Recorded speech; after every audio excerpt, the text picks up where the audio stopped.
नमस्कार दोस्तों, आज हमारी सीरीज दिग्गजों की पराजय का तीसरा एपिसोड है और आज हम तीसरे एपिसोड में बात करने जा रहे हैं देश की सबसे मजबूत नेता मानी जाने वाली और पाकिस्तान के खंड खंड करने वाली देश की सबसे तेजस्विनी महिला प्रधानमंत्री श्रीमती इंदिरा गांधी जी की। श्रीमती इंदिरा गांधी जी ने अपने कार्यकाल में 1975 में देश में इमरजेंसी लगा दी थी। इमरजेंसी माने आपातकाल।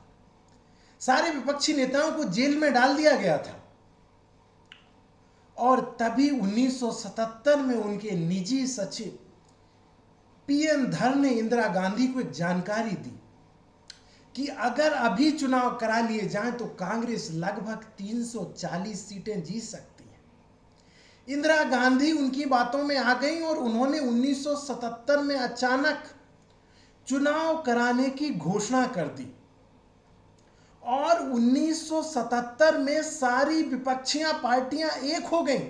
वो विपक्षी पार्टियां एकजुट हो गईं जो विपक्षी पार्टियां ना विचारधारा में एक दूसरे से मेल खाती थीं, ना तौर तरीकों में, किसी भी मामले में वो एक दूसरे से मेल नहीं खाती थीं।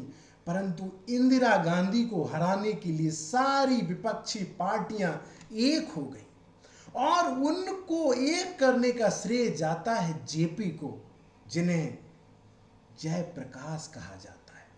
ये वही जयप्रकाश थे जो बिहार के रहने वाले थे और जेपी कहलाते थे। इसी जेपी आंदोलन ने इस देश के तमाम राजनेताओं को जन्म दिया। उसमें चाहे मुलायम सिंह हो, चाहे नीतीश कुमार हो, सुशील मोदी हो, रामविलास पासवान हो, लालू प्रसाद हो, ये सभी नेता उसी आंदोलन की उपज थे। दोस्तों, 1977 में जब चुनाव की घोषणा हुई तो कई लोगों को विश्वास नहीं हुआ कि इंदिरा गांधी चुनाव कराने जा रही हैं, लेकिन इंदिरा गांधी ने चुनाव कराना शुरू कर दिया। 16 मार्च से लेकर के 19 मार्च के बीच देश में चुनाव हुए।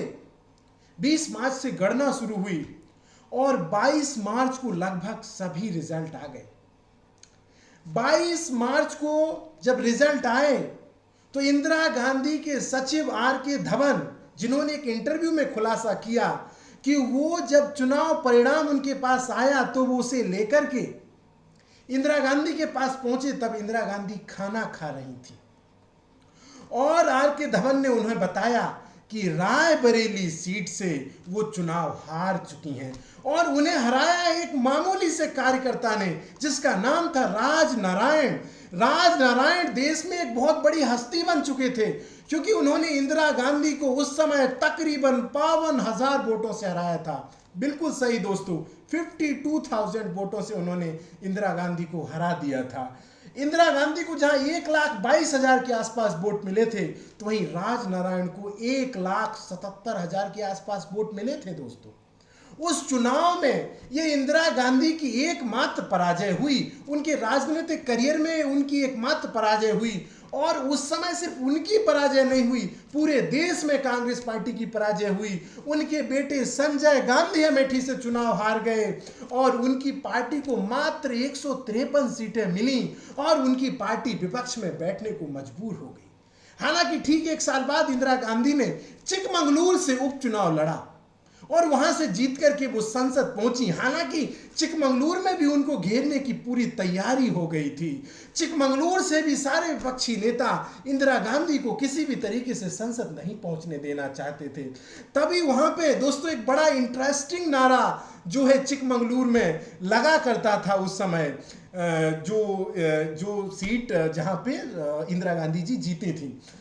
इस तरीके से इंदिरा गांधी की भी 1977 के चुनाव में एकमात्र पराजय हुई थी। दोस्तों, तो ये हमने बात की आज इंदिरा गांधी की।